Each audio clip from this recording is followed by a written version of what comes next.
La course des escargots de Bourgogne. Dans un charmant petit village de Bourgogne, entouré de vignes et de collines verdoyantes, une tradition amusante faisait battre le cœur des habitants, la grande course des escargots. Chaque année, petits et grands se rassemblaient pour voir lequel de ces petits mollusques allait franchir la ligne d'arrivée en premier. Louis, un garçon vif et plein d'énergie, participait à la course pour la première fois. Mais il n'était pas très patient. Dès que son escargot, Hector, ne bougeait pas assez vite, il s'énervait et pestait. « Hector, dépêche-toi un peu.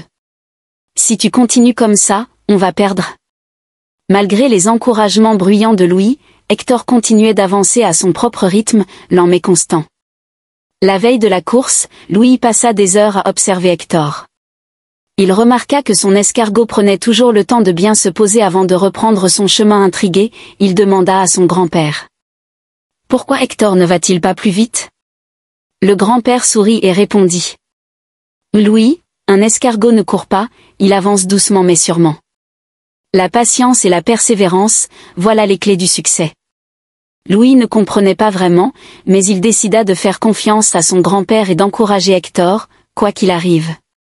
Le grand jour arriva. La place du village était remplie de spectateurs venus soutenir leurs escargots favoris.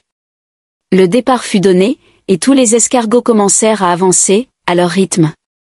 Hector, fidèle à lui-même, avançait lentement, tandis que d'autres escargots semblaient plus rapides au début.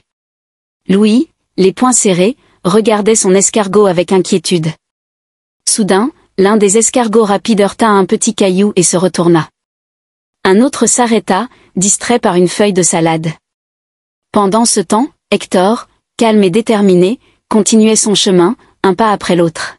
« Allez, Hector, tu peux le faire !» murmura Louis, le cœur battant. Et à la surprise générale, Hector franchit la ligne d'arrivée en premier. Le public éclata en applaudissements. Louis sauta de joie et prit Hector dans ses mains avec fierté.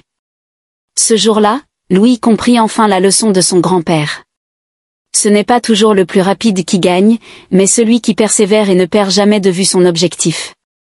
Depuis, Louis était plus patient, non seulement avec Hector, mais aussi dans la vie de tous les jours. Alors les enfants, avez-vous aimé cette histoire ? Si vous voulez découvrir d'autres aventures amusantes et pleines de sagesse, abonnez-vous à la chaîne et activez la cloche pour ne rater aucune nouvelle histoire. Et dites-moi en commentaire, si vous aviez un escargot pour participer à la course, quel nom lui donneriez-vous ?